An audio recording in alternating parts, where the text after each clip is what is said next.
This is a Jack Kemp Oral History Project interview with former Congressman Vin Weber.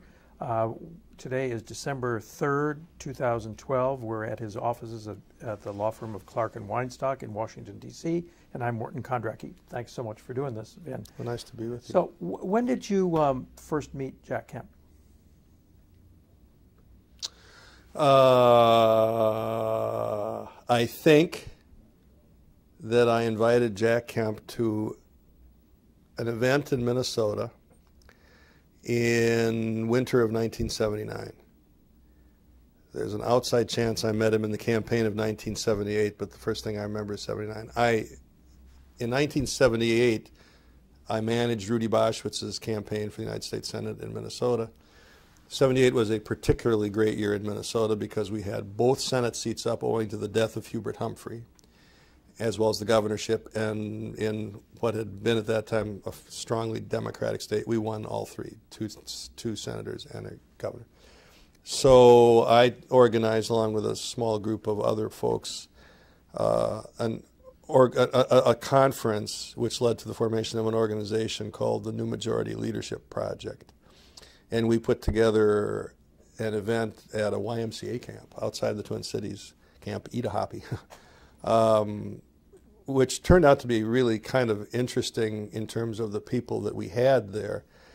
And we put together, our objective was to get we were foolish enough to say under 35, figured out later that was not the right way to phrase it, but we did at the time. We said under 35 Republican thinkers of the future, and to introduce them to Republican intellectual leadership.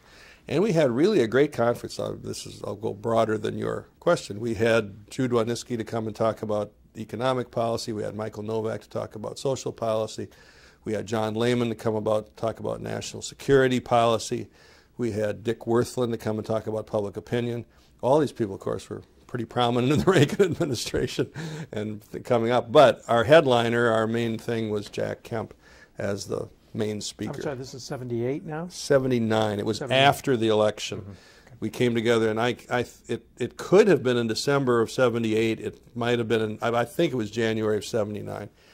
But I think that's when I first met Jack. Again, it's possible that that he came in and campaigned for Rudy or something in 1978, and I shook his hand. But I think the first time I actually spent any time with him was when he came to speak to our leadership, our newly emerging leadership group in Minnesota in 1979. And what was your interaction with him there? He spent the whole evening with us, and I was the organizer of the event, the chairman of the event, so that's why I introduced him and moderated the discussion. But he spoke. He gave the usual Jack Kemp speech, and then took questions as long as the audience would ask questions, and we recorded it all. And that was my interaction. The most important thing for me was, this kind of became a line that I used in introducing him later on. Well, we recorded all this. So the next year, about a year later, I started running for Congress myself. And I had a big rural district, so I had a lot of time to spend driving around that district.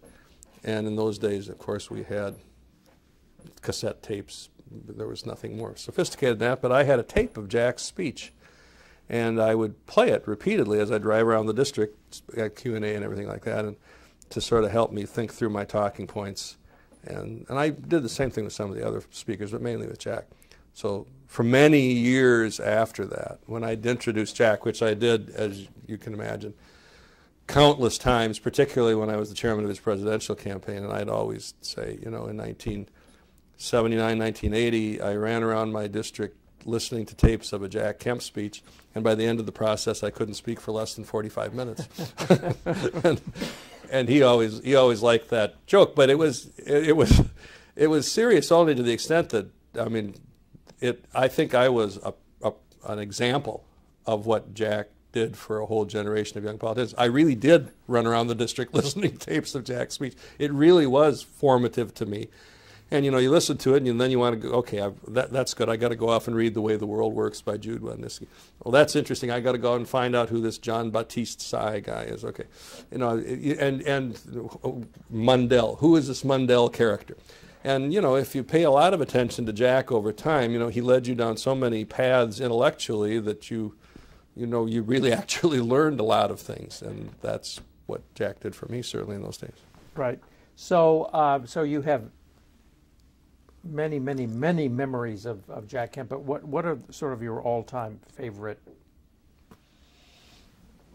Oh boy, I'm not good at anecdotes. I don't like. You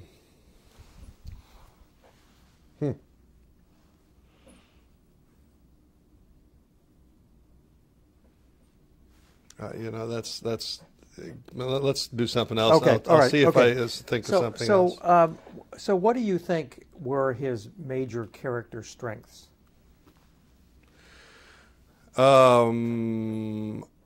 I think that it's a combination of optimism, relentless optimism,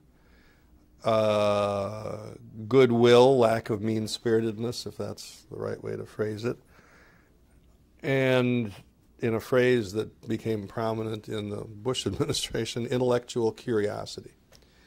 I think those are probably the main things that commend him to anybody, and it's something the party has needed since then, certainly needs now. But you know, you just think about it, he was. Well, I used to talk to him about always being so optimistic, and he said that's because I'm a quarterback. He says when you're a quarterback, if you're not optimistic as a quarterback, you need to get off the field, and that's kind of the way he was. Every battle was an opportunity to accomplish something. Every crisis was an opportunity to improve things, and I think that permeated his approach to politics and was tremendously important. But I also think it's just hugely important for people to understand there was no ill will in Jack Kemp. I mean, it's not that he was a flawless human being. I mean, he had flaws, of course, but I never ever heard him demean anybody else. I never heard him speak with anything that might have approached what we would call hateful feelings. I mean, Jack was a good heart toward other people. He genuinely liked other people, loved other people, and I think that. I guess I've appreciated it more in the last few years that's not always the case with people than I did at the time. And I think that's tremendously important. And then I would add the intellectual curiosity part. Jack always had a little bit of an inferiority complex about his own intellectual achievements, because he would say, I was just a Phi Ed major at Occidental College, things like that. And the truth is, you know, he was about as well educated as most members of Congress are. But he really was self-educated. I mean, there was no, as you well know, doing what you're doing right now, you've seen this as far better than I can describe it. But it was really, it wasn't just that Jack wanted to appear to be intellectual, because there are a lot of people like that in politics. He read the books. He would probe the authors on their views. He wanted to really understand what Robert Mundell was saying about taxes, what Irving Kristol was saying about social policy. You know, he needed to, he educated himself to a very, very high level, higher than most people that I've experienced in politics, and I've experienced a lot of very good people in politics, but very few of them have the depth of knowledge of public policy that Jack Kemp had through self-education. Did you ever witness any of these, you know, either author interviews or expert interviews that he conducted, questioning? And, well, Michael Novak and Irving Kristol, he'd have people up to his house. You know, he'd invite a bunch of junior members of Congress usually to come up and listen to Irving Kristol and question him. And so I saw Jack around folks like that quite often, and he would push and probe and try to know the answers to the questions and try to figure it all out. Mm-hmm. Can I pause here did he ever talk to you about quarterbacking and what quarterbacking had done? A lot. He would throw that into this discussion quite a bit, sometimes facetiously, sometimes more seriously, but I think that was a big part of the definition of who he really was. It wasn't just that he was a football player, although he loved football, obviously, but he was a quarterback. And it's why it's why you'd ask him why wasn't he a baseball fan or a basketball fan, he'd say immediately because there's no quarterback. And that's what he saw as a leadership principle that you know, you had to, a quarterback, first of all, has to be optimistic. Second of all, has to have a vision, has to be able to see this is where things are, has to be able to see the whole picture. Everybody else on the field has their own little narrow job to do, important job, but narrower. The quarterback has to be able to see the entire playing field and figure out what, sort of see, in another context you might say see around corners, although there's not corners obviously on a football field, but see where people are going to go, what the field is going to look like in 5 seconds, 10 seconds, 30 seconds.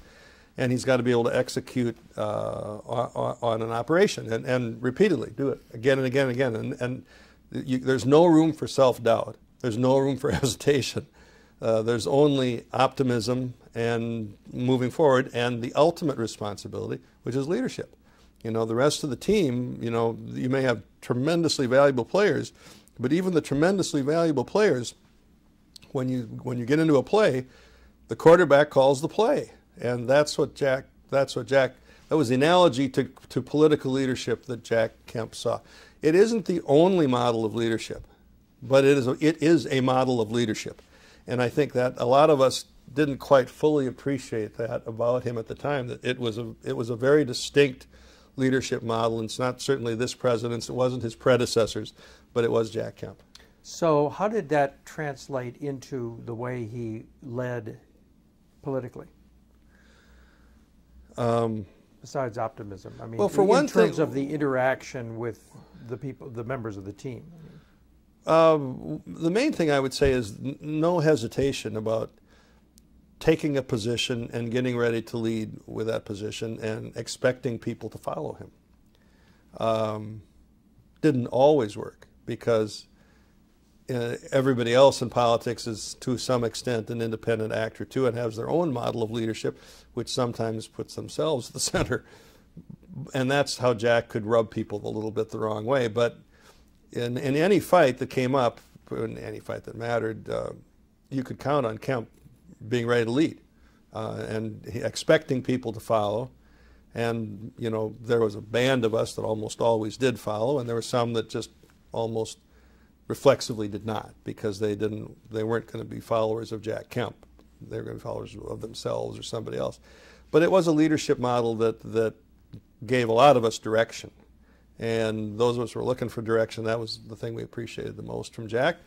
Other people just didn't want to follow. They wanted to do their own thing, and they weren't interested in action.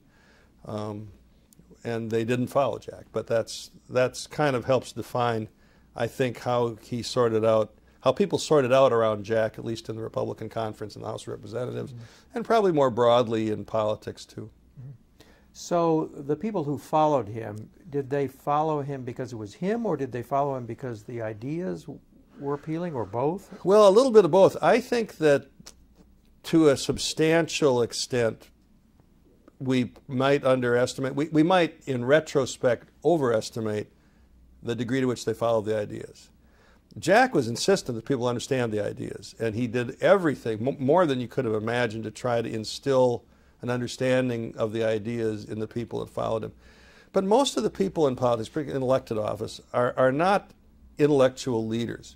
The phrase that I used to use, I remember back in I guess it was 84, when Gary Hart was running against Fritz Mondale, I remember his phrase was "new ideas." And I kind of put him down. I said, most politicians are not originators of ideas. They are, at best, brokers of ideas.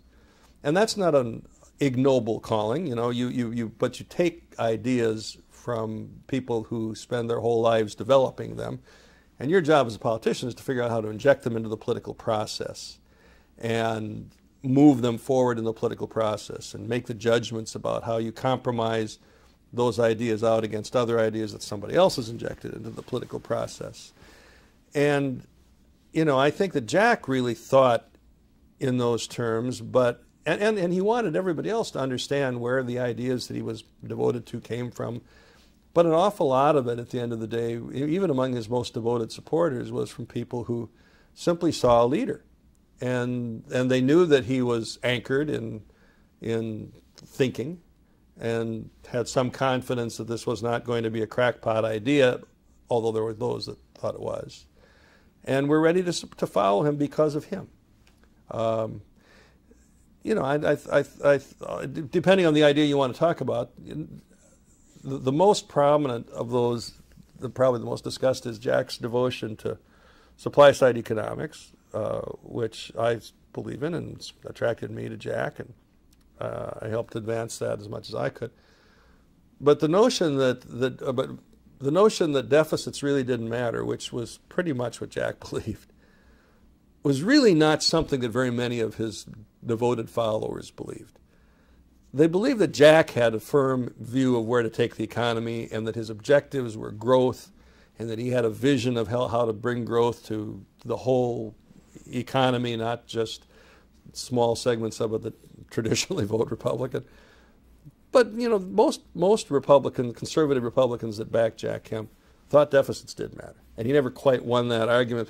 But it didn't matter; they were still ready to support him because he was the leader. Just on that point, he seems to not have been very much in favor of cutting spending, or at least he didn't spend very much time, even though he was on approps. Jack, in my view, we're getting into a little bit different area. Yeah.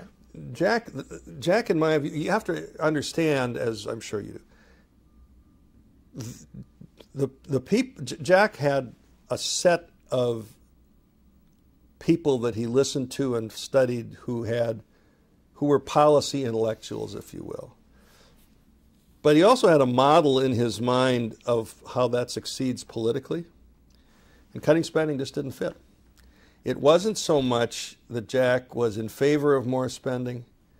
It wasn't that he believed in a Keynesian approach, certainly to economics, that says spending is good.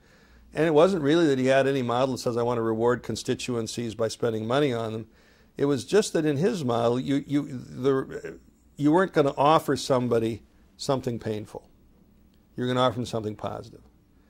And you know, that sort of goes back to the quarterback thing too. You know, you're going to pass the ball with the anticipation that somebody's going to catch it and carry it across the finish line and score a touchdown. You don't pass it with the intention that it's going to get intercepted or that they're going to get tackled as soon as they get it and suffer a concussion and things like that. I always thought that if some of Jack's opponents had been quarterbacks, that's what they had said in the huddle. I'm going to throw the ball to you. Now you're probably going to get tackled. You'll have a concussion, knee injuries for the rest of your life. But catch the ball and do the best you can with it. Okay, Jack wasn't going to have that discussion. Jack wanted a discussion with the electorate that says we're going to reduce your taxes. We're going to encourage trade and sell your products and goods and services on an international marketplace. And we're going to make you richer and the country richer and your neighbors richer and your community richer and everybody's going to be better off. And so when people come back and said, we got to cut spending, it just wasn't in his mindset or his political approach to these things. It wasn't so much that he really disagreed with it. And I think if you look at his record, he very rarely voted against spending cuts. It was just that he wasn't going to be the guy to propose spending cuts. He didn't really think Republicans should be leading with that. And it was because of his approach to politics, a lot of which, by the way, was brought to him by Jude Menisci. Just to follow that, what was your impression of Jude Menisci? Paint me a word picture of Jude Menisci. Well, I had a very mixed view of Jude. I was close to him for a long time in Congress, and then we became quite alienated the last several years of his life, and I don't know why, which is about as good a word picture as you can have of Jude Menisci. I think that he had many brilliant insights about political economics, if you will. And he certainly taught me a lot, and I read his book, and I spent a lot of time with him when I was in Congress.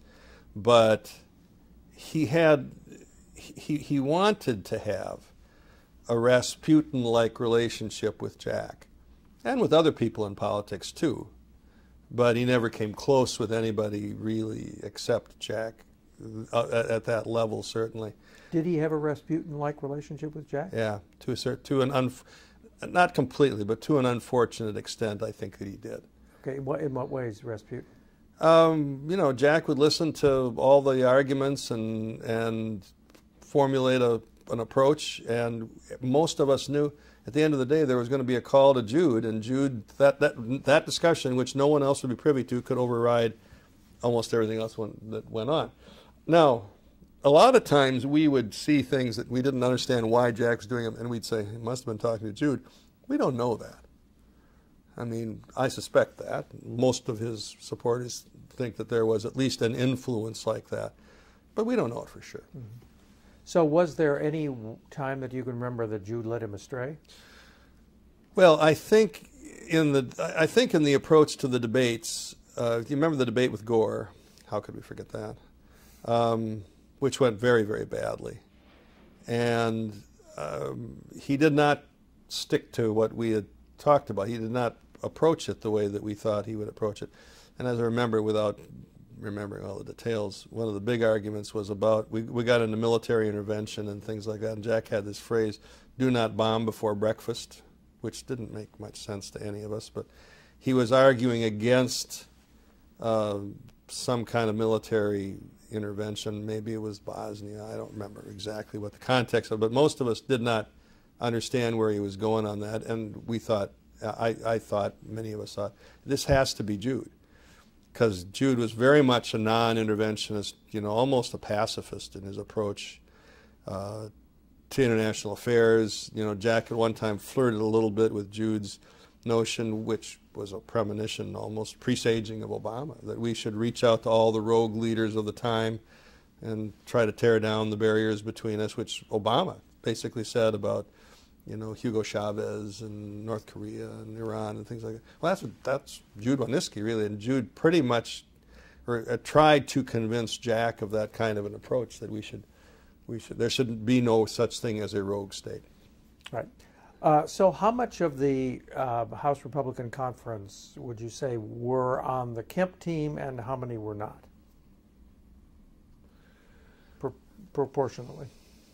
That's a tough one. We never got a majority that were actually on the team, which is not to say that on any given issue a majority wouldn't have followed Jack. But we had, I don't know, third, 40%, something like that, of the members that really were ready to follow Jack almost regardless. And on most issues he could get much more than that, because he did have, people do follow a leader even if they're reluctant. But if you're actually talking about the Kemp team, people are ready to go and argue Jack's position and follow. And it was never a majority, I didn't think. There were a lot of people that followed because there was no other leader and no other action. But there were many of them that were very skeptical, and you saw it when he ran for president. We did not do as well with House members as any of us had thought we would, or as the public had a right to expect we would. Mm-hmm. This is a question I was going to ask you later, but so how many House members did you have?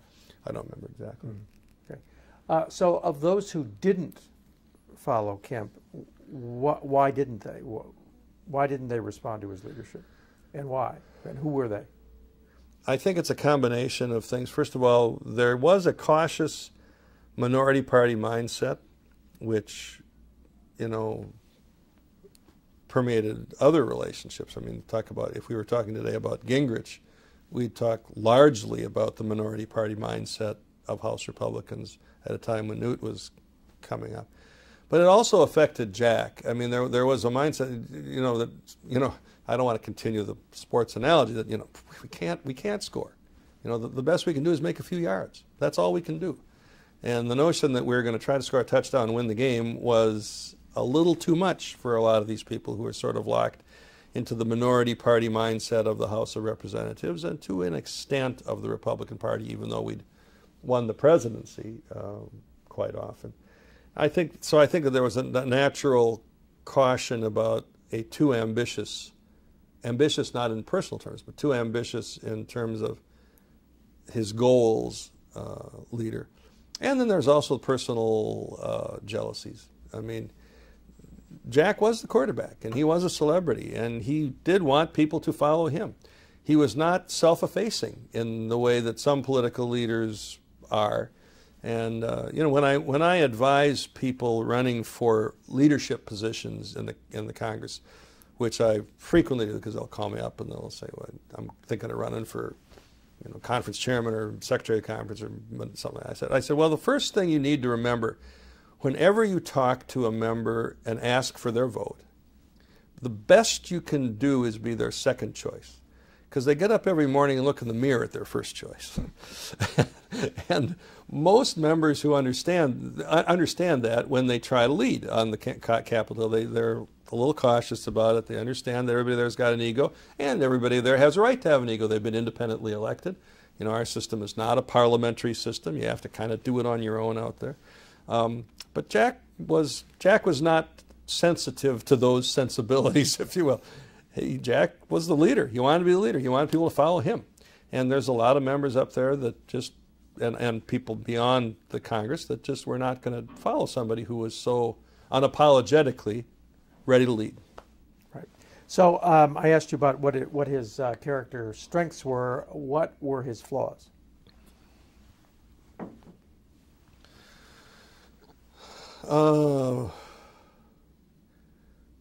Well, that's, we've touched on some of them a little bit, but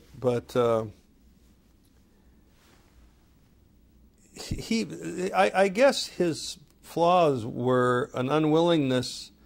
He was so dedicated to his model of politics, and it was an idealistic model in a sense of that word. He didn't make a lot of the practical political compromises along the way that you might have to make. This was often a strength, but it was also often, I think, a weakness. And I remember when he ran for president, it was, Jack actually ran his campaign the way I wish people today were running their campaigns, which is he ran on the basis of the issues, of the things he believed in. And you weren't going to have a pollster telling him what it was he should be talking about. And I have to digress a lot to tell you a story just that sort of shapes my feeling about this. When we formed Empower America, it was Bill Bennett and Jack Kemp, two big athletic, masculine, macho, major egos, and me, sort of in between them. And the third co-leader was going to be Gene Kirkpatrick. I remember the day that Bill and Jack let me know they didn't want to go and recruit Gene. I had to go. So I always thought that was kind of funny. They were just a little bit intimidated by Gene Kirkpatrick.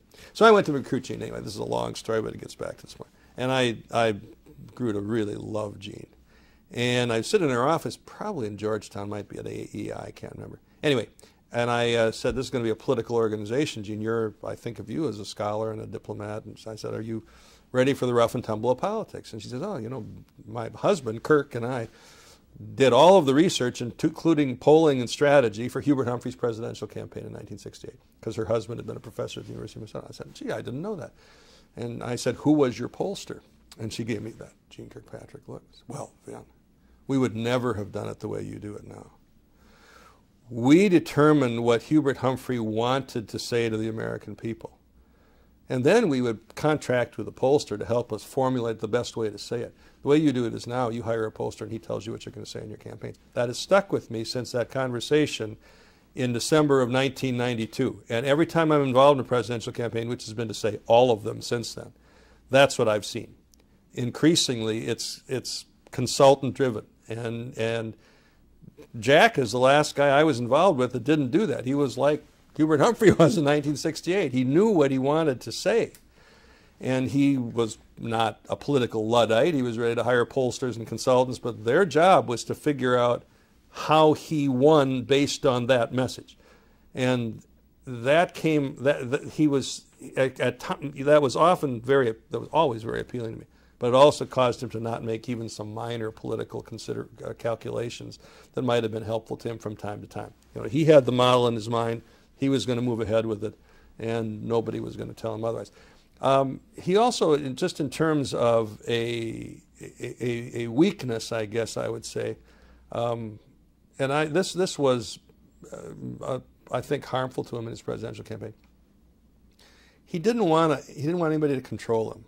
It's related to what I just said, but it's not the same.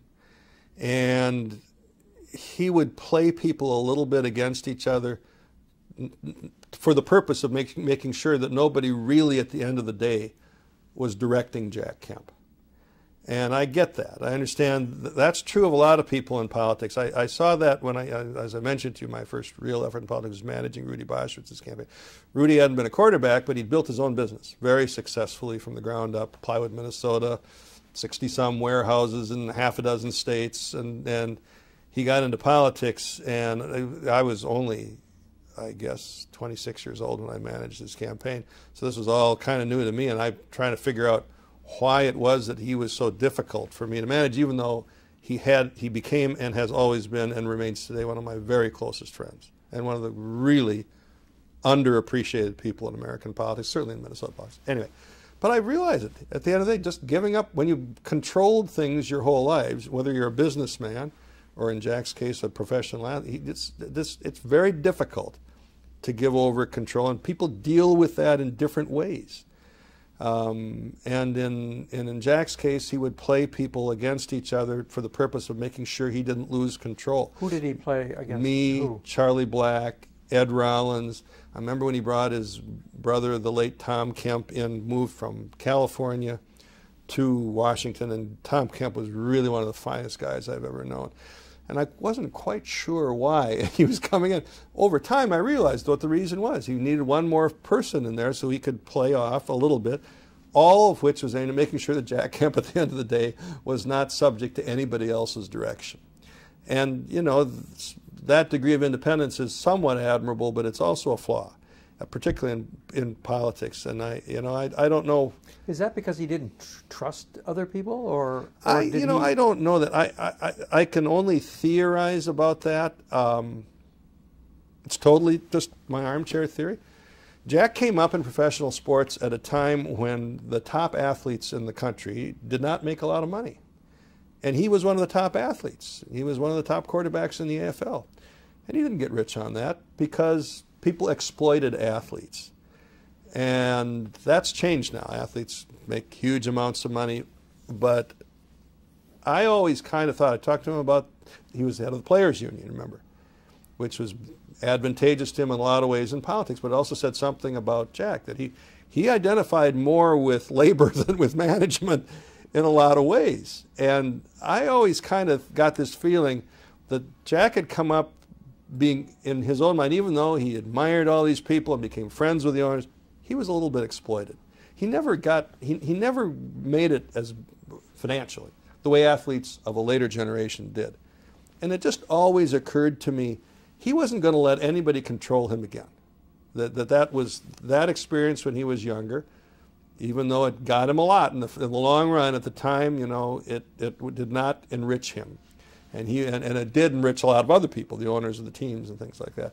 That just was always kind of, I was stringing together various conversations I'd had and come to my own conclusion, which is probably a dangerous thing to do unless you're professionally credentialed, but that was kind of my thought. So what is the relationship? I mean, he was a quarterback at the time when the quarterbacks called their own plays. Yeah. But the coach selected who was going to be the quarterback. Right. And he got played off against Darryl LaMonica. Right. So what was his attitude toward coaching or taking advice from other people or having an expert tell him how to get something done? I don't know exactly the answer to that. That's a good question. I do remember, I wish I'd paid more attention to them now, conversations with he and I and Gingrich that would get into manager, coach, quarterback, and who had the role here. And I'm a much bigger football fan than I was in those days. I wasn't much of an athlete when I was a kid. I had asthma and I just couldn't do much sports, so I did speech and debate and drama and things like that, things that Jack would have sneered at. Soccer. So I didn't understand all these arguments, but I do remember listening to him quite a bit. These endless discussions about who's the manager and who's the coach and who's the quarterback and what do those responsibilities entail, and it's kind of lost me after a while, to tell you the truth. Okay, let's go back to do a little history here. The '78 election, you were helping Boschwitz? I was his campaign manager. Yeah, okay. So the whole House Republican Conference signed on to Kemp Roth. and ran on Kemp Roth, as I get it. Yet they only picked up 6 seats in a year. In 78. In 78. In a year when they won a lot of governorships, they won a lot of Senate seats, and Prop 13 passed. And well, didn't they do much better in the Senate? They did do much better. Well, I can't remember what they did in the Senate, actually. I thought we had a pretty good year. I think they did. Yeah. They did governorship, Senate, Prop 13. Yeah. Jeff Bell, Kemp Roth was kind of in the. Why didn't they do better in the House? Yeah. Well, that's a good question, but I think that I don't know the answer to the question in the short run. What I would say is, and I'm going to have to skip over to another part of my political background. That's the question that Gingrich and I and our group asked repeatedly for about 10 years. How come we can win the presidency? How come we can win senators? How come the polls show that the public is with us and we can't win the House of Representatives? And we concluded it was just harder to punch through with the notion that there was a real difference in who you voted for the House. That those elections needed to be nationalized to a certain extent. They weren't. They were local. Tip O'Neill famously said all politics was local. I never thought that was quite as brilliant a statement as his admirers think it was, but it was true because that's the way they wanted it to be. The Democrats could elect, a union flack in a blue-collar inner-city district. They could elect a member, they could elect a black congressman from a black area. They could elect a virtual segregationist from the South because all politics are local. Well, that enabled them, in our view, and I'm oversimplifying it substantially, but that enabled them, in our view, to maintain control of the House of Representatives even when elections at every other level were showing the country wanted to move in a more conservative direction in the late 70s and throughout the 1980s. And that's about the only answer that I can give to why in 78, the issues that Kemp helped frame and articulate nationally did not achieve big success in the House in which he served. And you said in the Congressional Symposium that Dick Wirthlin, who was advising the Boschwitz campaign, said that, in fact, tax cuts were right a winning issue. Right. Did I say that? Yeah, you did. In a previous interview. I didn't say that this morning yet. No, not this morning. Oh, okay. Yeah. Right. And Wirthlin in that year decided, I got very lucky, because I got lucky twice on polling. Dick Wirthlin decided that he was going to do a select number of races personally in anticipation of running Reagan's polling operation in 1980. And one of them he picked was Minnesota. So he personally did all of the polling work in our campaign because he was trying out new techniques and new messages. And so to the extent that I learned polling, I learned it directly from Dick Wirthlin, which was really helpful. My second good piece of luck there was Bob Teeter became the pollster for the Congressional Committee and continued my education in polling in my years on the Congressional Committee leading up to Bush's campaign in '88. So those were the two guys that I learned the most from. But Dick said, yeah, absolutely. I remember the discussion because the polling had showed that inflation was still the biggest issue. What was the biggest issue? And I assumed that we would run on a basis of how to fight inflation. And of course, inflation was woven into your message all the time. But I've always thought it's a little bit like, I'm getting field, a little bit like the focus on jobs today, but let's put that aside for a second. I said, we're going to run on inflation, right? And Dick said, no. He said, we're going to run on taxes. I said, why is that? Because the polls show inflation's the biggest issue, overwhelmingly. He says, it's almost too big an issue, and the key point is people don't think that you can do anything about it.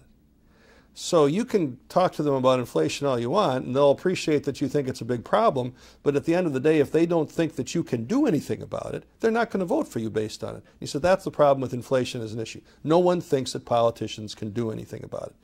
As it turned out, that was not true, but that's what people thought. He said taxes is different. People think that politicians vote on taxes, they can vote to raise them, they can vote to lower them. And if we run a campaign, both in Minnesota and nationally, based on the tax issue, we can convince people that they should vote for us based on taxes. Convincing people that their vote actually could make a difference was a big part of the 78 campaign as well as the 80 campaign. That's why we did the Capitol Steps event in the 80 election, which is more Gingrich's idea than anybody's. But we all got together on the steps of the House of Representatives with candidate Reagan. I flew to Washington, my only visit to Washington, I think one of 2 visits in my campaign year. And we all stood up there and pledged to cut taxes across the board, 30%. And the purpose was, and we could all have made that pledge back in our districts, but the purpose was to do everything we could to convince people that their vote would actually matter, that they would actually do something, and the issue on which we could actually convince them that we could do something was taxes. Did Worthland have Kemp Roth in mind when he was saying that, or was it just generically cut taxes? We endorsed Kemp Roth, but I don't think that Dick talked a lot about Kemp Roth. It was more cutting taxes. By the way, I do think that jobs in these last couple of campaigns is the same kind of issue. People look at the polls and say, what do people care about? They care about jobs. And yet, I don't think it translates very easily to people that politicians can create jobs. But that's just my own personal theory. At what stage would you say that you were a supply-sider?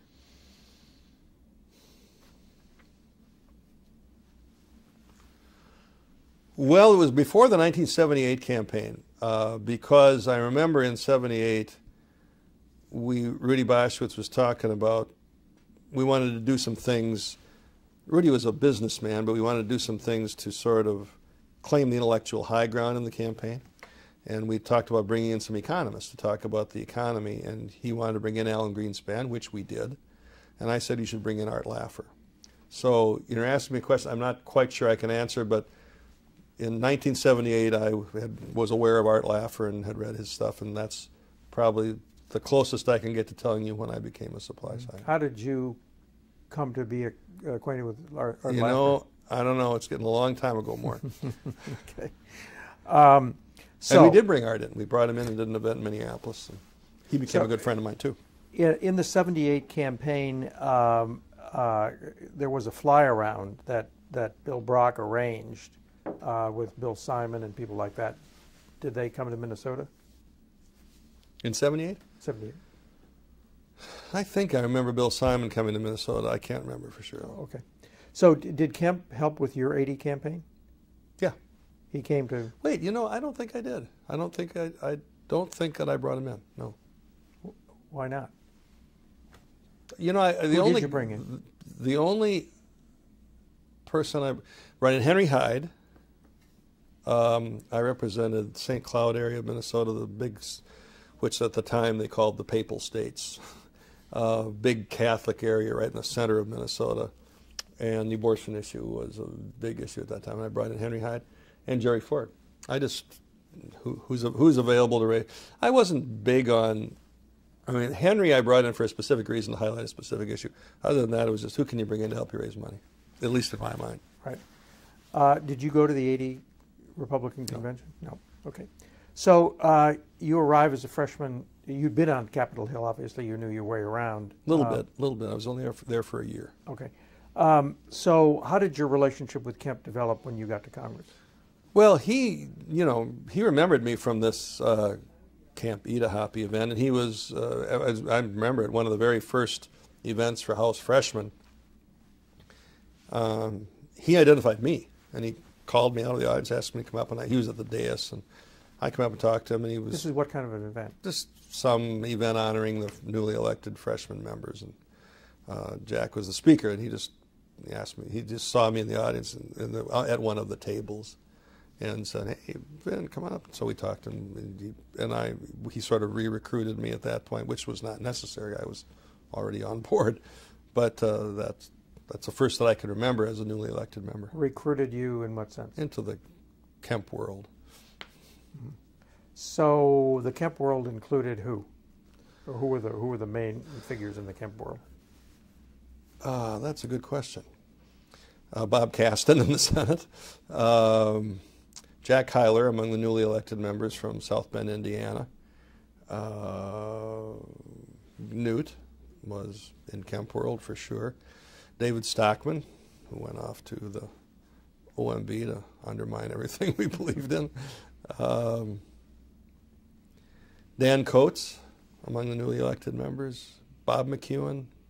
It's hard for me to remember exactly who was who I would have identified at that point, and who came on, because as we went, remember the first thing we really did in the Congress in 1981 was to fight for the tax cut.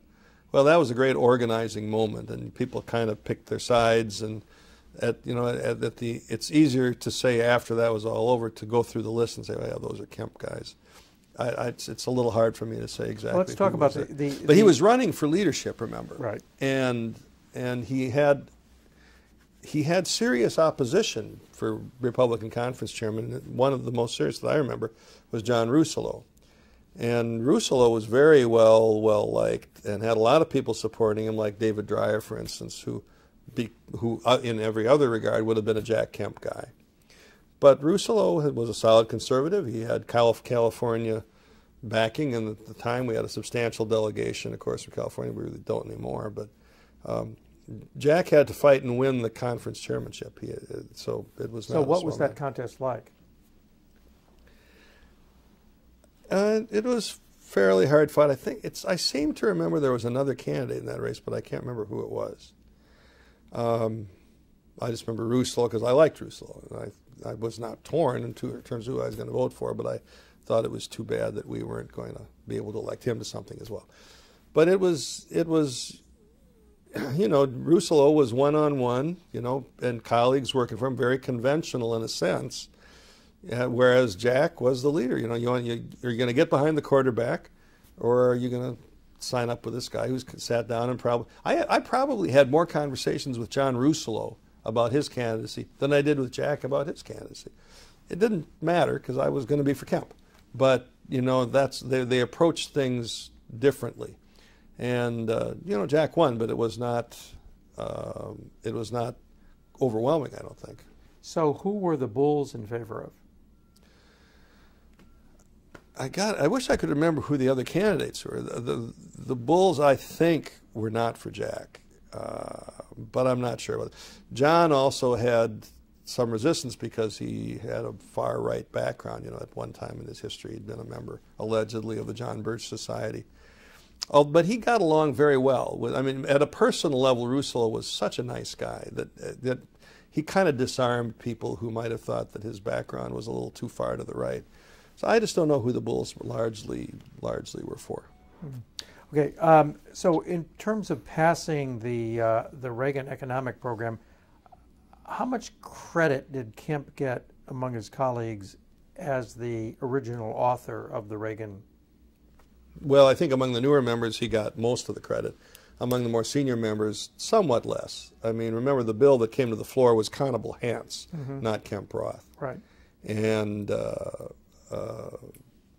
I think that the senior members all sort of gave more credit to the committee process and others. But the younger members all knew this was Kemp, and without him it would never have come up for a vote. And I remember listening to Barbara Conable speak on behalf of it prior to final passage, and he made his speech. And then he got up and he said, "And now I would like to introduce my partner in crime in this endeavor, Kent Hance," and I thought, I'll bet part of Barbara really literally means partner in crime, because he was an old-time Ways and Means guy, and I always thought, he doesn't really buy all this stuff. And he's doing it because he's got a president that wants him to do it, and he's a loyal Republican. I thought much the same thing about Bob Michel, that, left to their own devices, they would never have pushed this, but they also left to their own devices, they were going to be loyal to the president. Right. It is very curious because you had people like Howard Baker saying that this is a riverboat gamble. Voodoo economics. Voodoo economics and all that. And yet, back as far as 78, every Republican, including Conable and all the old bulls, signed on to Kemp Roth. So you had this cognitive dissonance going on among a lot of Republicans. Was it about whether this adds up, whether this works? You had the whole, Bob Dole didn't believe it for years. So I wasn't there. I don't know how they came to. I assume that it was a political decision that led them to back it in '78. I assume that the success of the Steiger Amendment helped make it a little bit easier for them to think that this is actually doable. But I wasn't there. I really don't know. I know the arguments against it were that it was going to swell the deficit and lead to more inflation, which was a fairly conventional view, but it was a view held certainly by Democrats, but also by a lot of conventional Republicans. Right. Okay. During the '81 tax fight, the tax bill got loaded up with all kinds of extraneous tax breaks for safe harbor leasing and all that stuff. 1053. 1053 and a lot of business tax cuts. What was Jack's attitude toward all of that? His attitude was we needed to get the cut in marginal rates and anything else was okay. It didn't matter. We do it, not do it. The main thing is to cut those marginal rates. The main thing. Which obviously was the essence of it, but it was also phased in. I mean, that's the part, the only part of the compromise that we ended up making that I can remember, Jack objecting to vigorously and ultimately accepting, was the phase-in. And it was on economic grounds. I mean, he argued, I think what most of us now would believe, which is, this is all about incentives. And if you phase in a tax cut over time, you're distorting the incentives within that time period, and you're encouraging people to the extent that they can, to defer income for a few years, to put off investments for a few years. There's no reason to defer this. That's the only part of it that I remember he really objected to. Coming down from 30 to 25 was not a big deal. All the business stuff, so that was kind of okay. When you say objected to it, in what venues? In the conference, arguing that we should not phase it in, that we should do it all immediately. And I think in view of what I think that would have been a better thing to do. I mean, we would have maybe minimized the 1981-82 recession.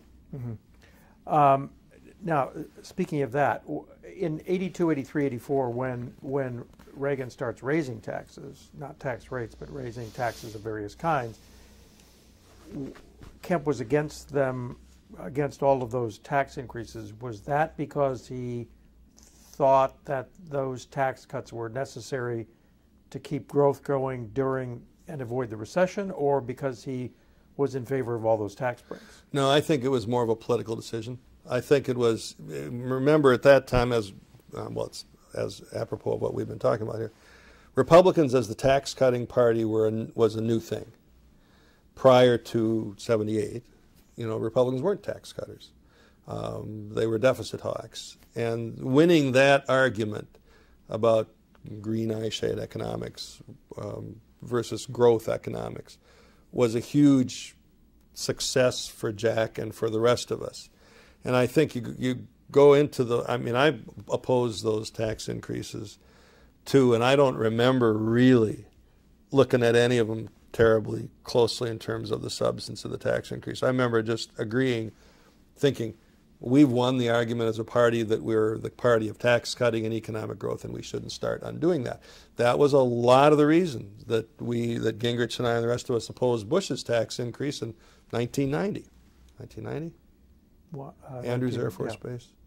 It was only partially based on the economics of it. An awful lot of it was we want to cement the idea of the Republican Party as the party of lower taxes and economic growth, and that was not a sure thing. I mean, it's a little hard for people today to understand that the Republicans would have any problem with that, but we had not been the party of tax cutting and economic growth. We had been the party of balanced budgets and Herbert Hoover. And to have changed that was a huge, huge thing. Not just to have, we actually, of course, enacted the tax cuts, but the economy then took off, validating our theory. And the polls showed that the Republicans owned the economic issue, which was an incredible thing for the party of Herbert Hoover. So to turn around and start giving that away, in our view, with tax increases, was just tossing away one of the largest political/economic accomplishments of our lifetimes. And that's why I think that more than an objection to any of the individual tax increases is what drove Jack at that time, and I certainly know it's what drove many of us to oppose the Bush tax increase. Was Jack your leader in that, even though he was also a leader of the conference? I wouldn't say he was the leader on it. I mean, he was a leader, but I don't remember him leading the fight against the tax increases. By this time, there were enough of us that were basically, you know, we got what was going on. We understood it. We'd been through the fight. We'd had to campaign on tax cuts. We'd had to implement tax cuts, and we'd been through the recession of 1982 and defended the tax cuts. And we didn't need to be led on that fight. Mm-hmm. So he is opposing the White House on stuff like this. Yeah. And you're opposing the White House on stuff like this. What were the consequences of defying your president?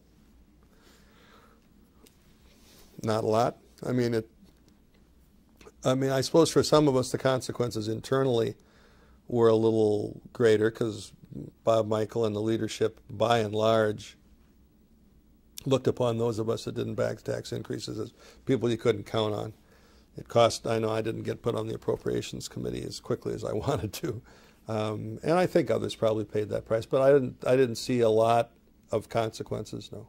And what about Jack? Did he get static from the other leaders? I mean, as I remember, Trent Lott got turned around actually down at the White House because he was the whip, and Reagan talked him into backing down on that, but Jack didn't back down. Yeah. So I just wondered whether you remember any consequences that Jack might have. No, not immediately. I think over time, over the time that he was in the House, Jack's hold on his leadership position eroded little by little.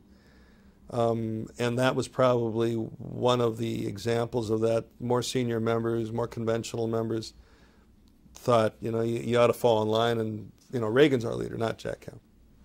And, you know, by the time he left the Congress to run for president, it wasn't assured that he was going to remain in Republican leadership.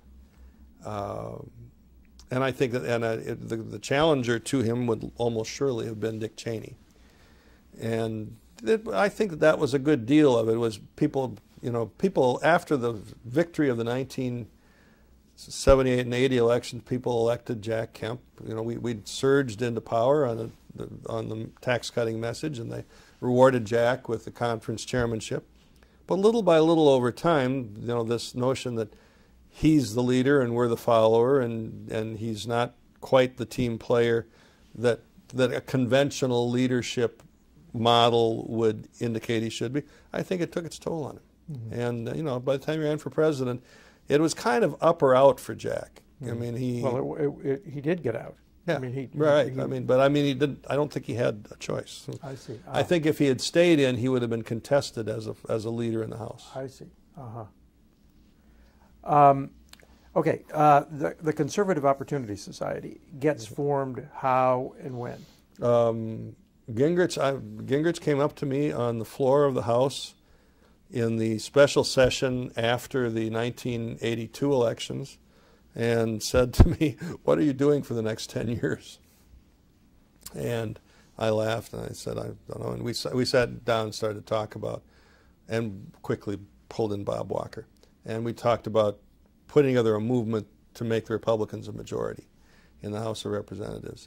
And that really was how it started, the three of us. And then the first thing we did was figure out who else do we want in this group.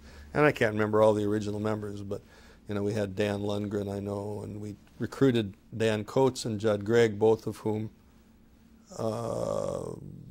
left after a couple of terms, couple of years, mainly because they were not comfortable with Gingrich's leadership style. And others. We recruited others into the group, but that's how it started out. Where in Jack Kemp's priority list was making a Republican majority in the House?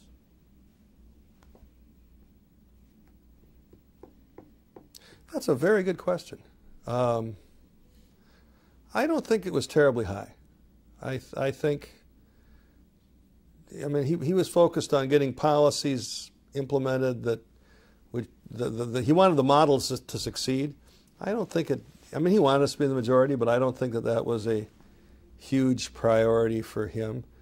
I think that he always saw the president as more important, and the president is more important, I guess. But he was never really a part of a conservative opportunity society. Mm-hmm. He was kind of an intellectual leader and an inspiration to all of us, and most of us in COS certainly thought of ourselves as Kemp Republicans. But he was never joined the group, and part of it probably is because the goal of achieving a House majority was too small for Jack. Jack wanted to transform the country, and the presidency mattered in that context, but the battle of ideas mattered even more, and who actually controlled the House. Yeah, I just was not that. I don't remember him being involved much in those discussions. Did most of the COS back him for president? I think so. I think so. So there was nothing. He was a leader, and you guys were basically challenging the leadership of Bob Michel. But there were two of the leaders, Jack Kemp and Trent Lott, that were constantly sort of dancing on the razor's edge. They were sympathetic to us. We all backed both of them. But they were, in the end of the day, in the leadership. And they'd sit down in the leadership meetings and listen to their fellow leaders talk about what a pain in the ass these COS people were. And, they didn't want to, they were quite, I think that they weren't quite sure which way the wind was ultimately going to blow. And neither one of those guys, who remained, in Jack's case, my close friend till he died, and in Trent's case, my close friend to this day. But neither one of them ever really jumped into our camp. They wanted to be as supportive as they could be. They wanted to run interference for us as much as they possibly could, but they didn't want to be really identified with us. And at the end of the day, every now and then we would have frustrated discussions about Kemp ought to be more forthcoming, Lott ought to be more forthcoming. I remember talking with Gingrich after a while and saying, it's not all bad that members of the leadership are not formally identified with us. We are an insurrection within the House Republican Conference. And to the extent that specific leaders actually identify with us, it undermines us a little bit. So, there was occasional frustration, but at the end of the day, it was the right relationship. So were your energies mainly directed at Tip O'Neill and Jim Wright, or were they directed at Bob Michel as well? We all loved Bob Michel. I mean, nobody disliked him. I don't remember anybody ever saying we got to get rid of him. Well, I can't say that. I can't. I do remember people saying we got to get rid of Bob Michel, but most of us were never any part of anything like that.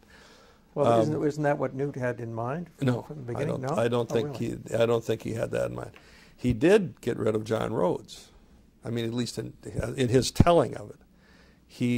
This is before I came there, obviously, but he actually got the leadership to allow him to survey the members on their attitudes towards leadership. And whatever the result of that was, it came back and convinced Rhodes, the re-elected John Rhodes, not to run again. And he didn't run again for leader. So Newt did have in his mind getting Rhodes out as leader, but I don't remember him ever saying we have to get rid of Michel. That was not. Now, who knows, if they had both stayed in those positions for a long time, maybe that's eventually where Newt would have gone. But I don't remember those discussions there. We were fine with Mike. We kind of knew who Bob Michel was, and there were times when the strategies that we wanted to employ, we knew he didn't like, and we just had to maneuver to somehow make it happen over his objections. But we didn't really want to dump Bob Michel. Michel used to give a speech at the beginning of the conference where he talked about the conference as being an orchestra. And that was appropriate because he was a music major at his college in Illinois. And I just remember once we had a discussion with Bob about something we'd done. I have no idea what it was, but I remember Newt said, you always give the speech about wanting to lead the band. He says, I don't want to stop that, Bob. I just want to be the guy that bangs the drum. And there's a little bit of that in our relationship with Michel. We needed to disrupt him, we needed to challenge him, we needed to push him, but people liked him. They understood where he was. As we got a little older in this, we understood you know, we don't want to decapitate our leadership. You got a lot of members that are not comfortable with our style, and he holds them together pretty well. Various people said that Kemp was not comfortable with COS activities and stuff like that. Why was he not comfortable? Well, I think it was, first of all, as we talked about a minute ago, I think the notion of creating a House Republican majority was not paramount in his mind. But more than that, I think he thought it got nasty and personal. And Jack just was not comfortable with nasty personal or confrontational politics. And we did get confrontational and probably at times went over the edge. I don't know. Some of our members probably went over the edge on personal. But was there ever a specific incident where Jack objected to what you were doing? No, just a general sense of that he was not comfortable with these tactics. I don't think he ever would have wanted to take on Jim Wright. Mm-hmm. That's too personal. You know, Wright, Jack, you know, Wright's not the problem. Bad ideas are the problem, you know. Mm-hmm. And I think that made him uncomfortable with us because Newt did have a different philosophy on that.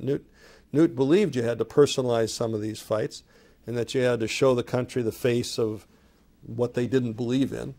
And, you know, if you had to break a few eggs, you know, that's how you made an omelet. So, you know, various people think that the polarization of American politics started with Newt, and that Jack somehow represents an alternative to that kind of polarization. How would you historically analyze that? Well, since I was a part of both of those movements, I can't quite agree with that way of looking at it. I understand both points of view. Remember that Newt never hesitated in support of Jack Kemp for president. He didn't need to be courted. He didn't need to be persuaded. He didn't flirt with other candidates. Jack wanted to run for president. Newt was right there. And so, obviously, so was I. So we could see that Jack was the kind of guy that could potentially lead the national movement. Remember when we formed COS, I remember talking about strategy, and there's paper on all this, reams of it, because Newt did memos on everything. And he said our strategy has to be to have wedge issues and magnet issues. And we went through endless discussions about what that meant. And at the end of the day, we became known for the wedge issues, where we try to create a wedge on an issue where the country was 60 to 80% on the conservative side, and the House Democrats were not permitting a vote, whether it's a balanced budget amendment, which Jack thought was a horrible idea, or school prayer, or whatever it might have been. But Newt always from the beginning also emphasized there needed to be magnet issues. And if you look at Newt's life, he doesn't get what he gets all the attention for is things that you might call wedge statements. And yes, they drive me crazy too. And I do think he goes over the line in referring to people as corrupt and all these other things. But there's also a side of him that has always pursued magnet-type issues. He pursued, I mean, whether it's educational reform. He worked years ago on health care reform with Hillary Clinton when she was in the Senate. I mean, I remember getting a memo from him about Hurricane Katrina right after the hurricane. 2 pages of bullet point suggestions on how we can help the rebuilding of the New Orleans area in the wake of Katrina. Some of the most interesting stuff that I ever saw on it. I remember the first one was, you know, we've destroyed the entire power grid of the New Orleans area. This is an opportunity to build the power grid of the 21st century, blah, stuff like that. Newt always, there is a positive magnet side to Newt. I think he understood that that's who ought to be president. Notwithstanding how he ran himself, he looked at Newt, at Kemp, and said, that's what we need. We need a positive, optimistic, unifying figure to become president of the United States.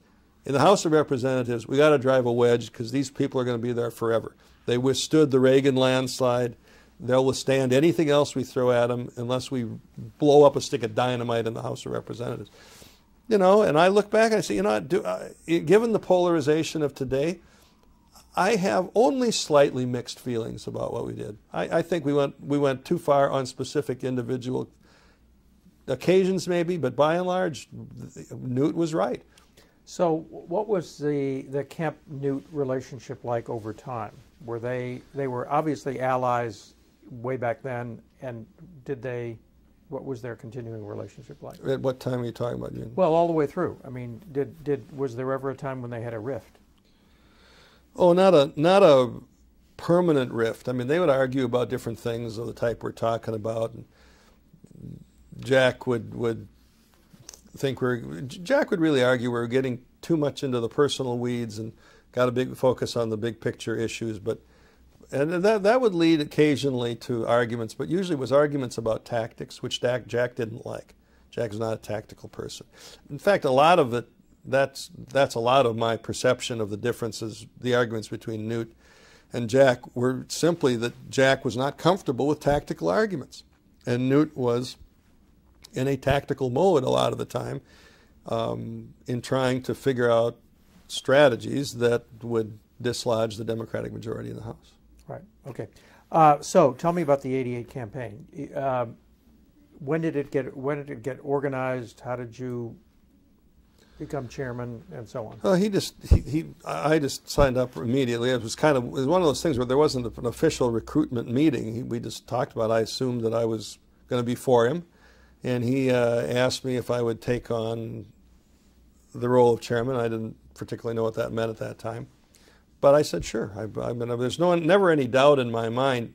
I probably told you the story once before, maybe over at the library, but the story about getting off the elevator when I was a staffer, did I say that? Okay, well,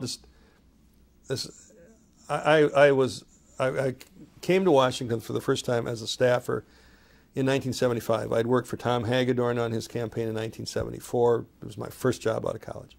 And in 74, he was one of the very few newly elected Republicans.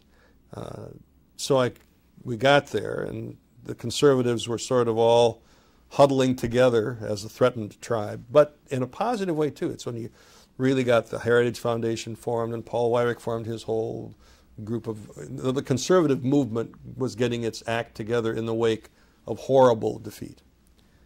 Well, I remember coming there, and I'd gotten involved in politics. I got interested in politics in junior high school, and Barry Goldwater ran for president, and I knew all about that stuff, and I was a Reagan guy.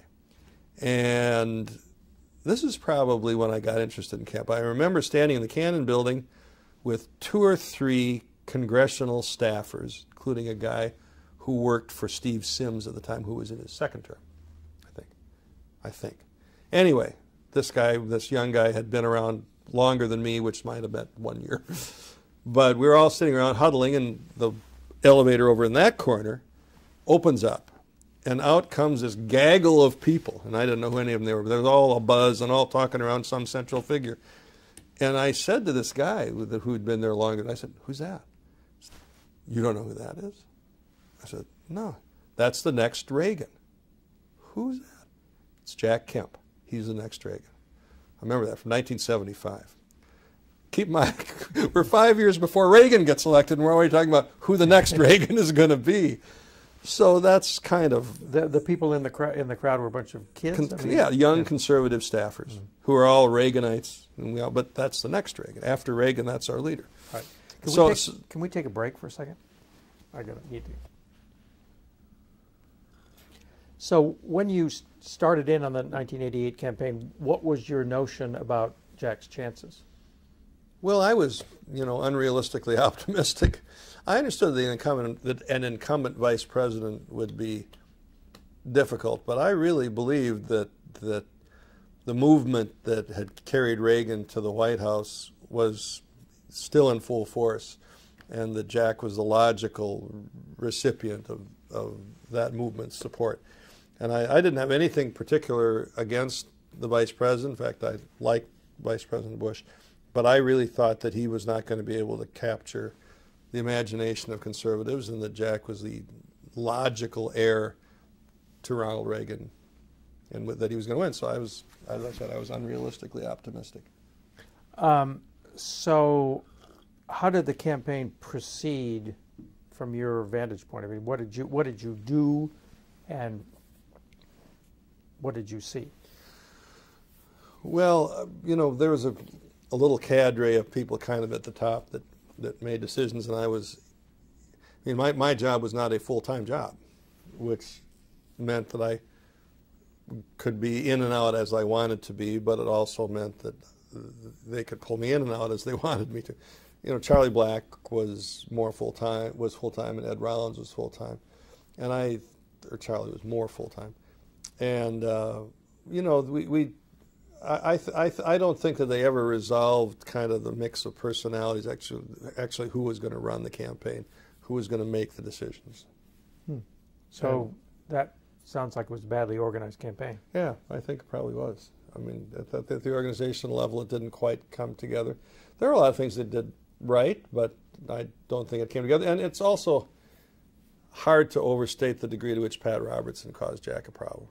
I mean, Jack was that should have been a part of the Kemp constituency, the evangelical movement, which was in full flower at that moment within the Republican Party. That's, after all, why Robertson ran, is because the movement that he had helped lead was in sort of full flower.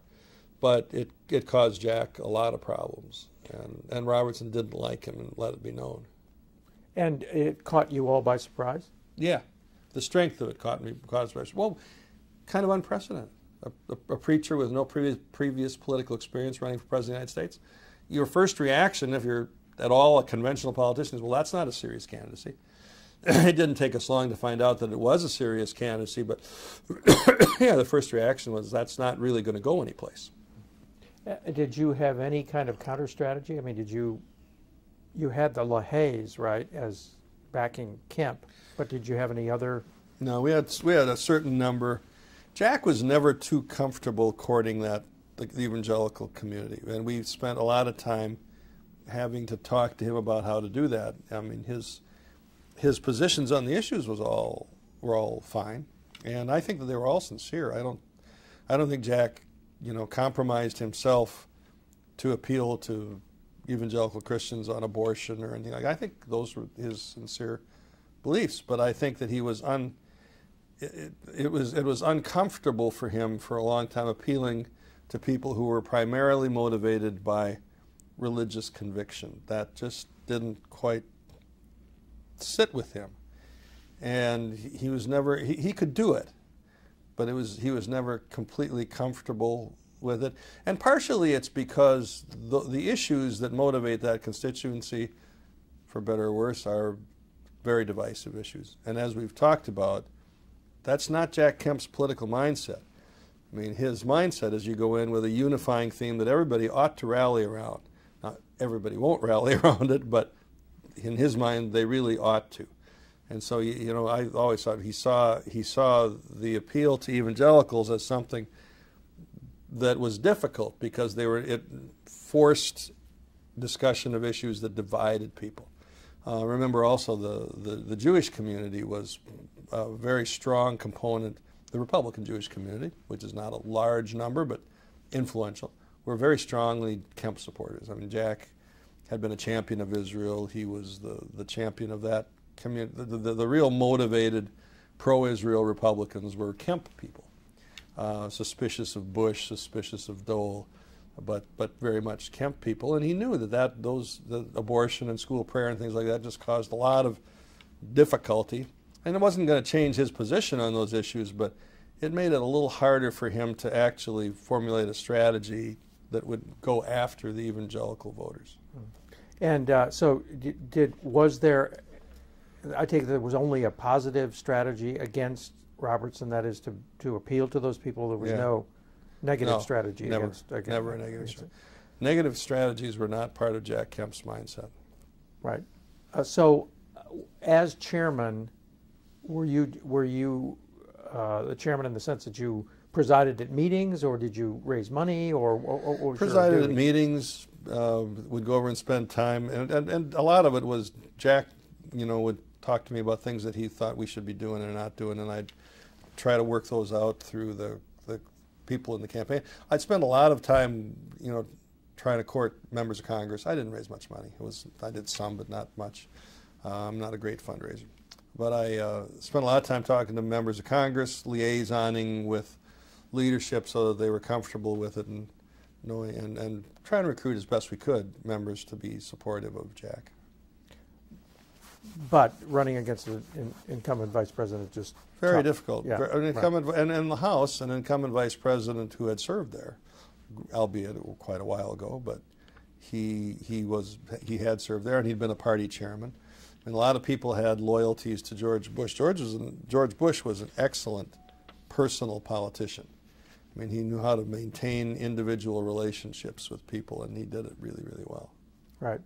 So were you in New Orleans when the word came down that it was going to be Quayle and not no.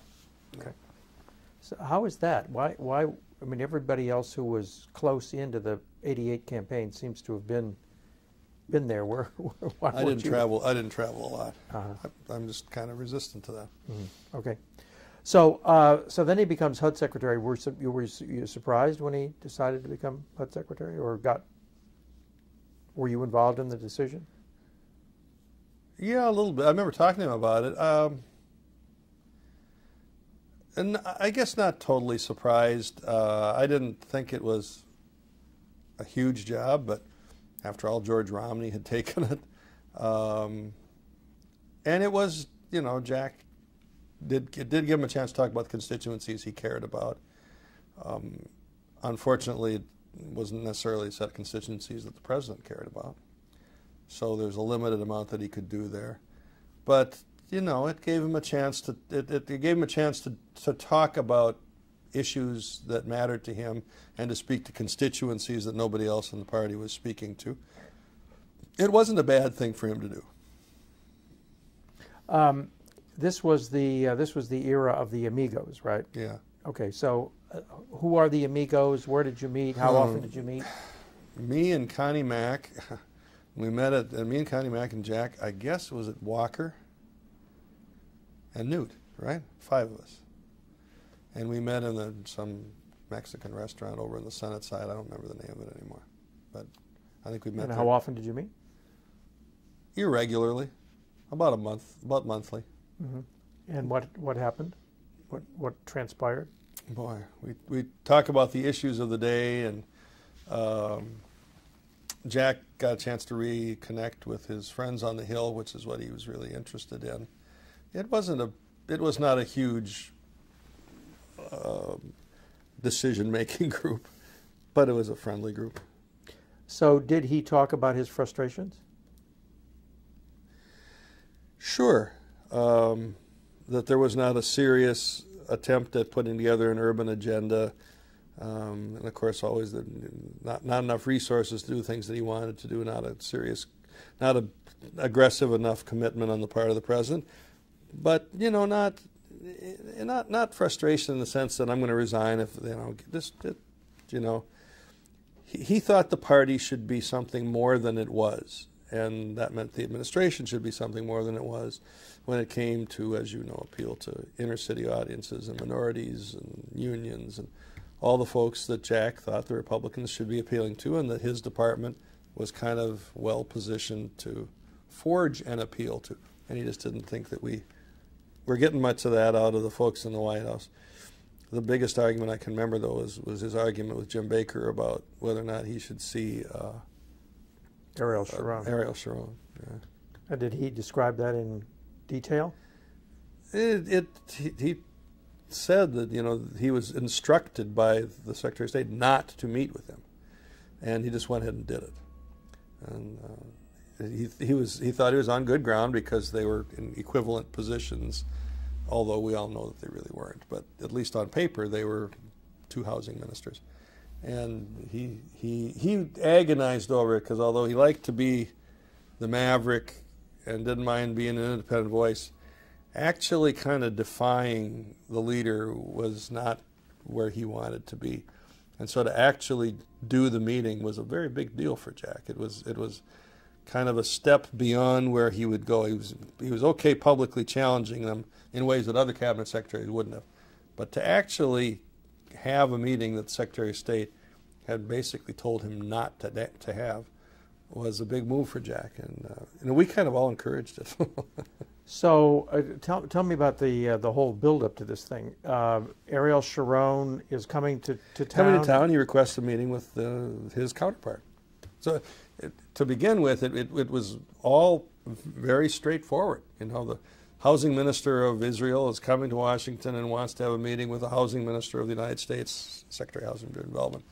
And, you know, Jack's... Who was also a great friend of Israel. Well, Jack's delighted to do it. He's a great friend of Israel.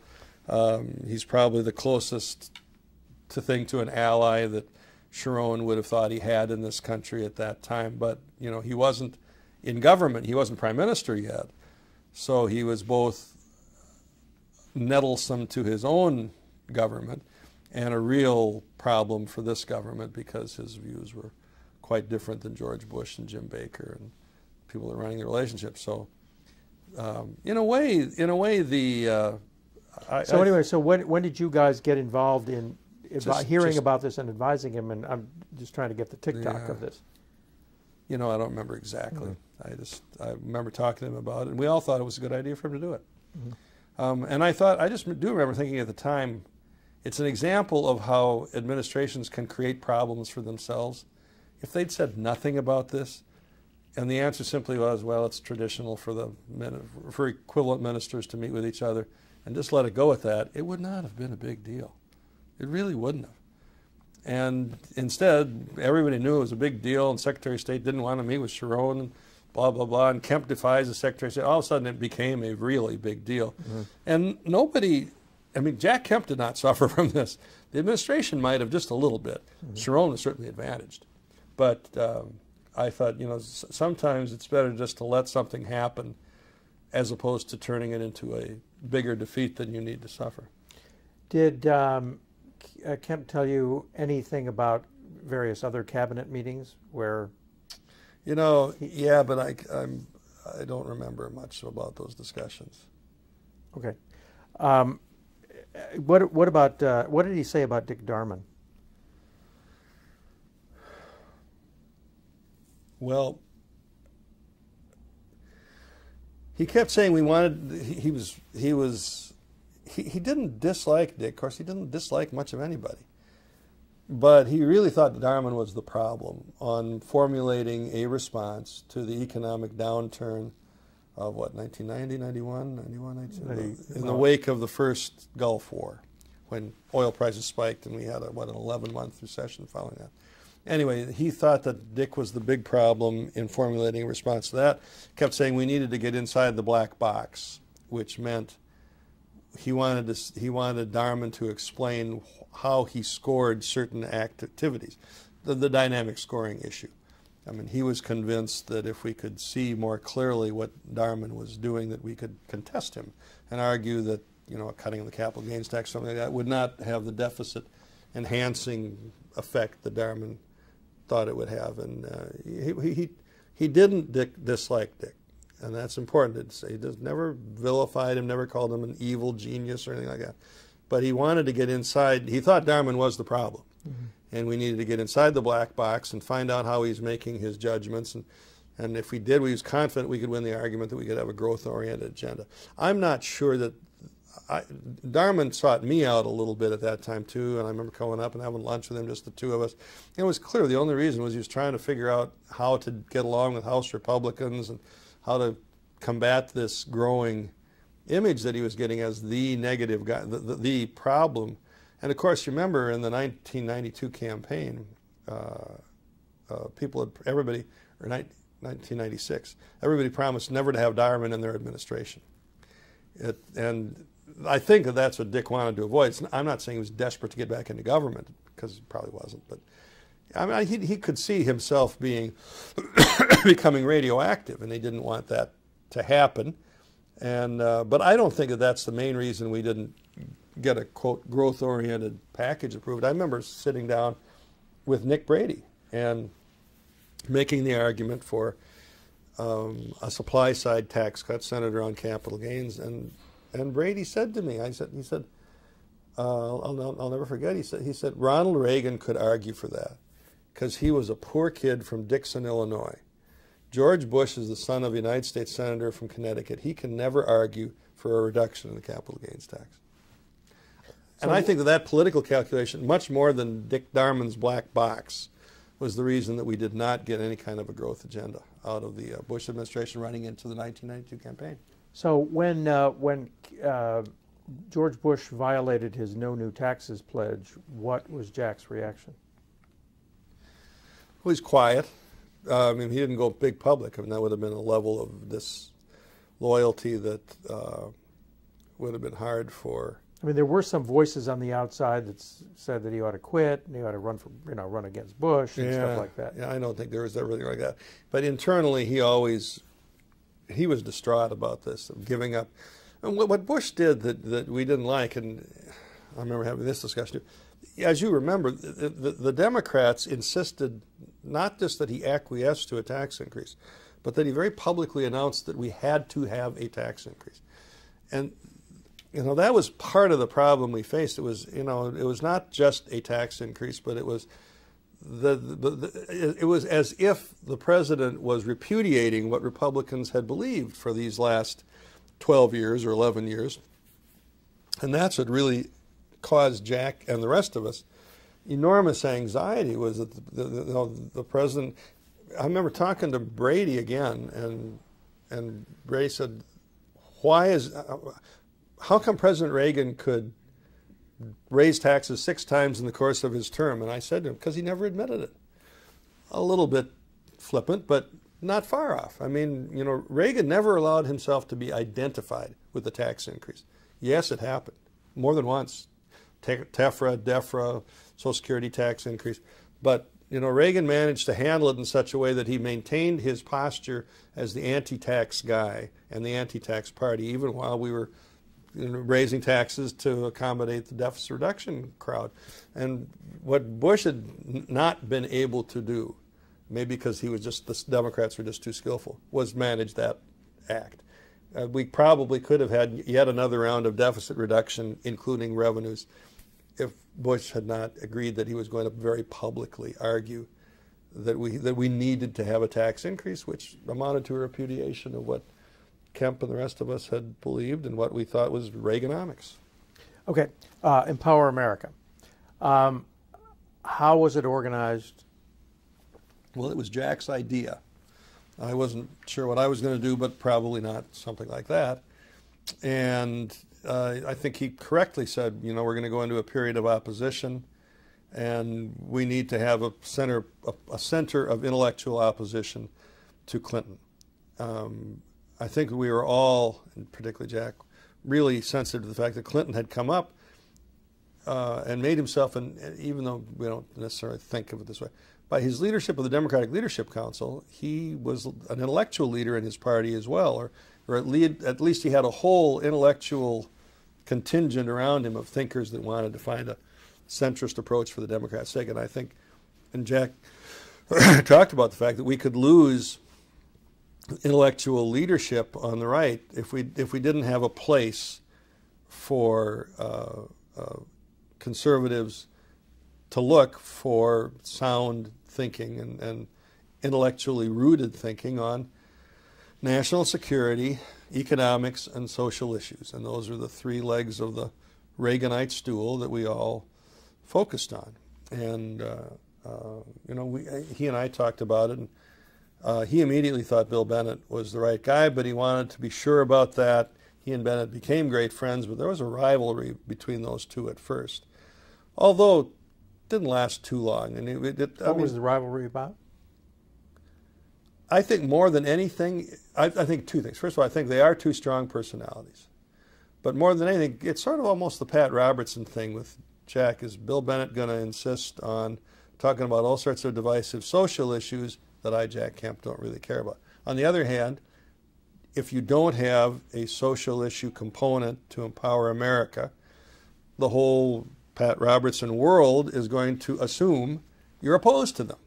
So that was a difficult line for us to walk a little bit in Empower America, partially because some of the funders who came forward also didn't want us to be involved in divisive social issues. Well, the truth is, Bill Bennett didn't want to talk about abortion. I mean, he wanted to talk about welfare and education and a whole set of social pathologies that were manifesting themselves mainly in poor communities, which is exactly what Jack was concerned about too. But the perception was, okay, this is where we're going to talk about school prayer and abortion, and I guess the gay agenda was not a big issue at that time, but that kind of issue. Speaking of that, what was Jack? I mean, Jack was a big tent guy in every way, but what was his attitude toward gays? I don't remember a discussion about it. I mean, I certainly don't think he was homophobic in any way. He'd had to deal with rumors about his own life, as you well know, going back to California. But I don't remember him ever talking about it.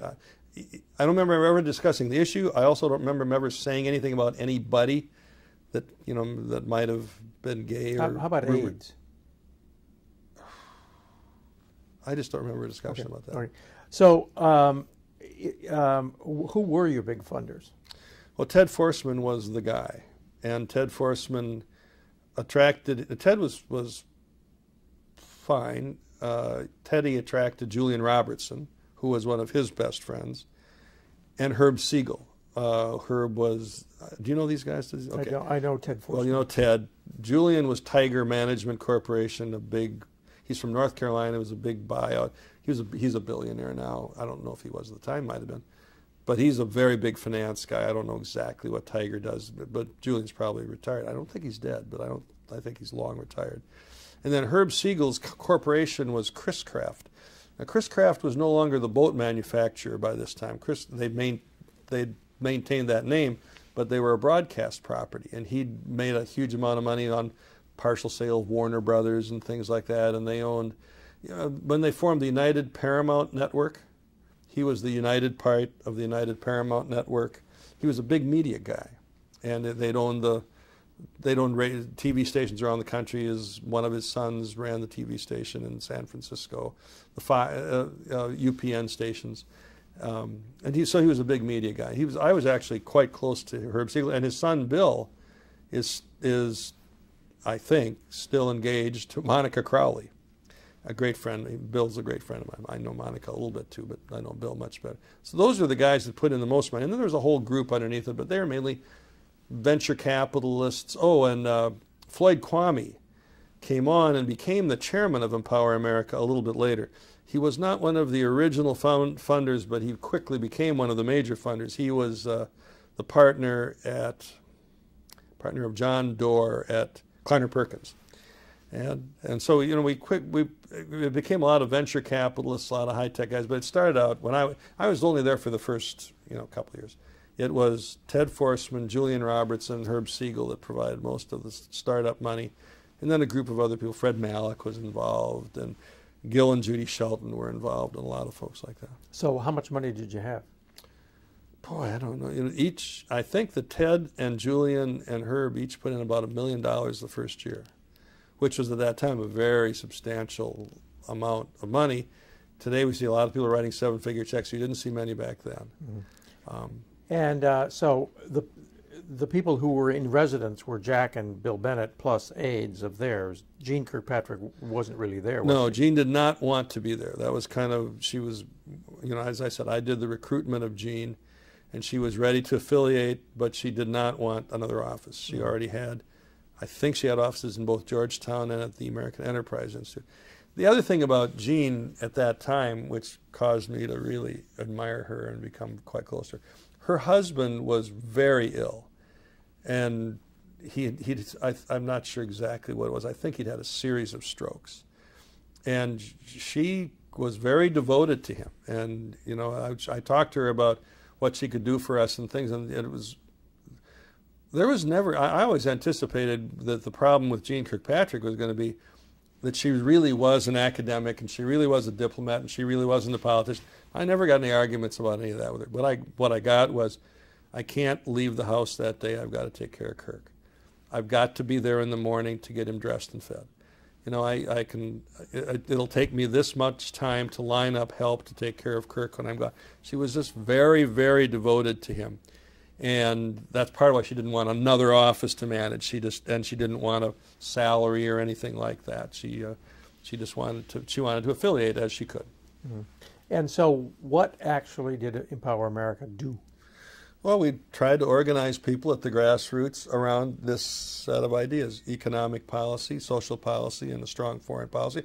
We went around the country. We did forums, and I remember we went to Milwaukee and did a big thing, and Tommy Thompson came, and we did something in Chicago, and we did something in Dallas, with things on the West Coast to try to attract and build an activist base in support of conservative ideas. So what was the model, the DLC, the Democratic Leadership Council? Or? A little bit, to the extent that there was a model, that was probably it. Mm-hmm.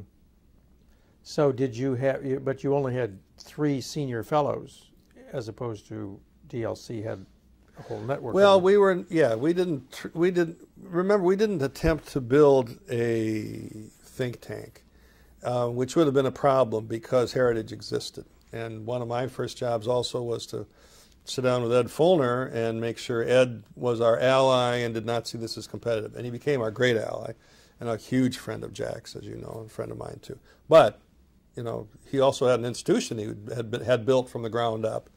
And I assured him we were not creating a competitor to Heritage, and we didn't try to do that. We wanted to have specific areas of activism around specific issue concerns, and really built around the main individuals involved. We weren't going to try to install all sorts of scholars here and there and create a long-term institutional presence. It was supposed to be an activist organization. So can you claim any signal successes for Empower America? Well, I could claim that we took over the Congress in 1994. That'd probably be a little bit disingenuous. I don't know.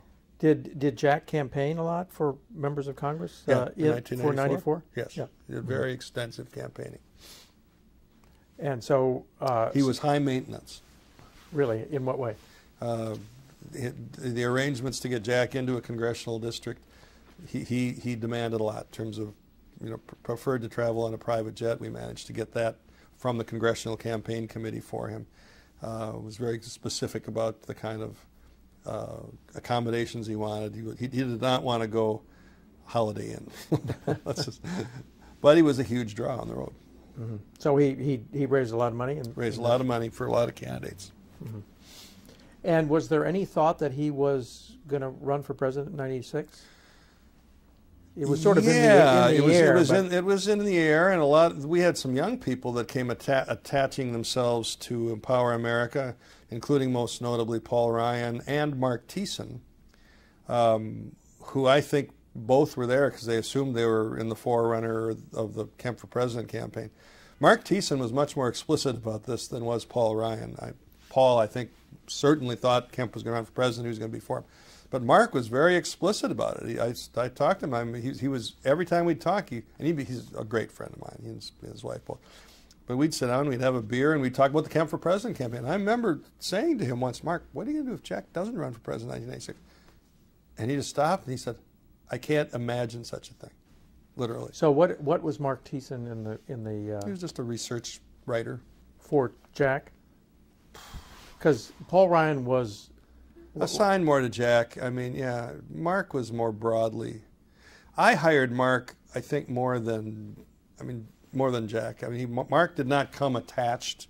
I mean, Paul came attached to Bob Caston, who was attached to Kemp. So he was kind of in Kemp World and Supplyside World, and that was all we knew. That we didn't know who Mark Thiessen was. He came right out of, I think Tufts was his college, but wherever he went to school, he came right out of that and went down here and came to apply for a job. Mm-hmm. Did you have an office there too? Yeah. Oh yeah. That's the only office I had. That was my full-time job. So your full-time job was to direct the place? Or yeah. I was the president. I was supposed to run the place, which was no easy task with Bill Bennett on one side of me and Jack Kemp on the other. Why? Because each one of them thought the place was made in their own image, or at least should be. They were great, though. Don't misunderstand. I enjoyed it. Those were great guys, but it was not easy directing those two great guys. Mm-hmm. So they were using it as a base for their own activities, their own speech making and stuff like that, or did they have a unified purpose? No, they used it as a base for their own activities. We had a unified purpose as well. I was never uncomfortable with them using it as a base for their own activities. I thought that's how we could achieve things. These were two large figures in the conservative movement. And, yeah. I'm going to give you a 5-minute warning. Okay. All right. Good. Thank you. It's not downstairs. It's a couple blocks away. Oh, okay. Okay. We'll edit that out. Okay. I guess we better go to the '96 campaign. What was your role in this '96 campaign? Well, my role was not through Jack. Bob Dole recruited me to be the co-chairman of his policy development, process. My co-chairman was one Don Rumsfeld, who was also, by the way, on the board of Empower America. And I was down in Dole campaign headquarters almost on a daily basis in 1995 and into 1996. But it was through Dole, and it was on the policy development side. It wasn't really on the Kemp side at all. I was not involved in the decision to choose Jack. I was involved with Jack's after he was chosen somewhat, but my main role was with Dole. What was the Kemp-Dole dynamic over time? It was surprising to me when Dole picked him. I remember talking to people that were in the room, Scott and others, and they said that every time they come up with another name, they'd go through the list of names, and Dole would say to them after they'd finished going through the list of names, "What about the quarterback?" And finally, Scott and others said they realized after having this discussion several times and Dole ending up saying, "What about the quarterback?" that they realized he wanted the quarterback. Why Dole wanted Jack is still a very interesting thing to me. I'm glad of it, but I don't quite understand it because we had been so at odds with him over taxes and supply side economics and things like that for a long period of time. But and there were all these jokes that they told in public about, buses going off cliffs and libraries burning down and all that kind of stuff. There was hostility, wasn't there? I mean, to the extent that Jack was hostile toward anybody, it must have been toward Dole as Herbert Hoover. Yeah, not angry, hostile. I mean, he really thought the Dole was on the other side of the issues that he cared most about. But so that raises the question: what were you doing there at the Dole campaign, since you were a Kempite? I'm a Republican. I wanted to help, and we ended up with a pretty good platform for Bob Dole, and I just wanted to help. He asked me to help, and I thought Dole was a good man. I didn't think that and I supported him for the nomination, not Graham, who was the other alternative. But that's who I backed. So were you there for the debate? Yes. Tell me. The Kemp debate. The Kemp debate. Well, I remember they had the group of us sitting in, well, first of all, I remember in the debate preparation process, Jack was not good at debate preparation. He didn't like to spend time on it. He didn't want to do the formal rehearsal, which is always a little bit awkward. I've been through this with other candidates. I was not through it with Romney this time. I was 4 years ago. But it's awkward, and candidates don't like to pretend they're debating somebody else. And Jack just didn't want to go through, so he didn't do a good job of prep. You were there for when Judd Gregg was playing Gore? Yeah, so through some of that. And what exactly happened in the prep? Well, I don't remember exactly. I just know he didn't do a good job on the prep side of it. But when in the debate itself, and I don't remember what city we were in. What city was it? St. Petersburg. Okay. They had all of us who were spinners go into a little auditorium. We didn't actually sit in the auditorium out in front of, this is an argument I had. Can I be off the record for a minute? They put those of us that were going to be spinning it afterwards in this little theater, I'd call it, and we kind of watched on a big screen. And the reason they wanted to do that is because John Buckley, who was in charge of the press and communications operation for the Kemp vice presidential candidacy, was feeding us throughout the course of the debate talking points.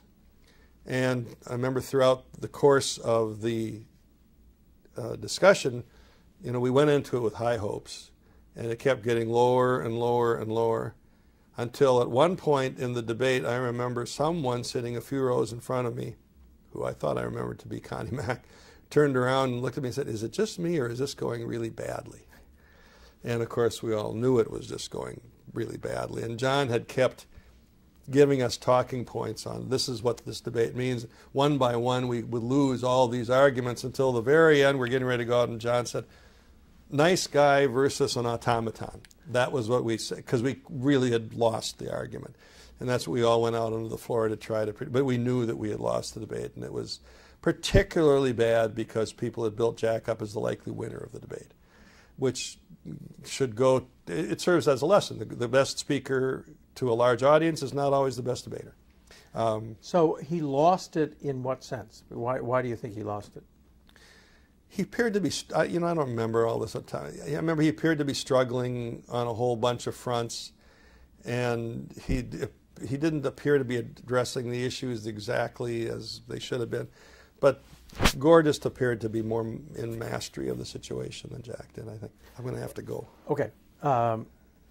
What else do you have? What haven't I asked you about that I should have? You've asked me about everything. Okay. Okay. Good. Thanks.